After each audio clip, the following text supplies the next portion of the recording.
हमारे जंगकुक और एस्पा की मेंबर विंटर की डेटिंग रूमर्स आज की नहीं है। आज से कई टाइम पहले से ही दोनों आइडल्स को शिप किया जाता है और कई लोगों का मानना है कि दोनों एक दूसरे को डेट कर रहे हैं। इनफैक्ट दोनों के बीच में काफी सारे कॉमन कनेक्शंस और कोइंसिडेंट भी आर्मीज नोटिस करती ही रहती हैं, जैसे कि दोनों का सेम डे पर एयरपोर्ट पर कहीं जाने के लिए आना, या सेम तरीके के आउटफिट्स पहनना, या सिमिलर कपल वाली चीजें करना। ये सब चीजें लोगों के बीच में काफी फेमस हैं। ऑल्दो कई लोग कहते हैं कि बीटीएस और एस्पा तो इतने क्लोज भी नहीं है, वो लोग एक दूसरे से मिलते भी नहीं है, तो जंगकुक और विंटर एक दूसरे को डेट कैसे कर सकते हैं।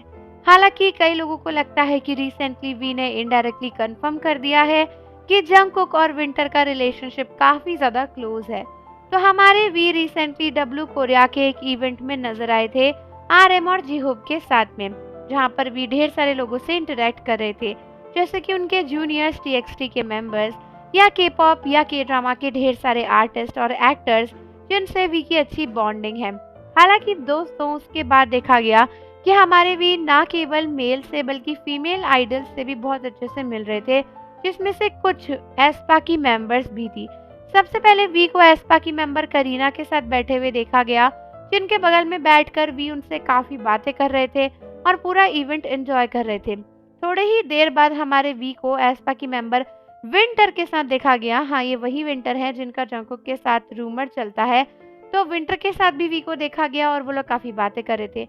अब ये पूरा इंटरेक्शन देखने के बाद काफी ज्यादा सरप्राइजिंग था ये जानना कि एक्चुअली में वी और विंटर या बीटीएस के मेंबर्स और बाकी एस्पा के मेंबर्स एक दूसरे से काफी क्लोज हैं, क्योंकि वो सब लोग एक दूसरे से ऐसे बात कर रहे थे जैसे कि वो एक दूसरे से काफी फ्रीक्वेंटली मिलते रहते हो। हालांकि दोस्तों कई सारे लोगों का कहना है कि पहले कहते थे कि एस्पा और बीटीएस तो क्लोज ही नहीं है, तो जंगकुक और विंटर एक दूसरे को कैसे डेट कर सकते हैं, वो तो कभी रियल में मिलते भी नहीं है। ऑल्दो अब ये सब कुछ देखकर आर्मीज को लगता है कि शायद बीटीएस और एस्पा के मेंबर्स बहुत अच्छे दोस्त हैं, और इसीलिए कई आर्मीज को लगता है कि अब जंगकुक और विंटर की जो डेटिंग थ्योरी थी वो भी सच हो सकती है। क्योंकि पहले तो लोगों को यही लगता था कि बीटीएस और एस्पा के बीच में दोस्ती ही नहीं है, तो फिर डेटिंग तो कहीं से आएगी। लेकिन अब पता चला है कि एक्चुअली दोस्ती काफी पुरानी है और लोग एक दूसरे से बहुत अच्छे से बात करते हैं, बीटीएस भी और एस्पा के मेंबर्स भी, क्योंकि वो लोग वीके इतने क्लोज थे। और वैसे भी यार, जो इंसान वीके इतने क्लोज है वो ऑब्वियसली जंगकुक के क्लोज तो होगा ही। मैं तो नहीं मान सकती ऐसा कि कोई इंसान वीके इतने क्लोज है और जंगकुक से बात भी ना करता हो। तो कई सारे लोगों का कहना है कि वी का ये क्लोज कनेक्शन कहीं ना कहीं इनडायरेक्टली जंगकुक और एस्पा की मेंबर विंटर के डीप कनेक्शन को दर्शाता है। तो आप लोग मुझे कमेंट्स में बताओ कि क्या आपको भी लगता है कि ये एक निशानी है जो ये प्रूव करती हो कि जंगकुक और विंटर डेट कर रहे हैं। और जाने से पहले चैनल को जरूर सब्सक्राइब कर दो, बेल आइकन प्रेस कर दो। मिलते हैं आपसे अगली वीडियो के साथ।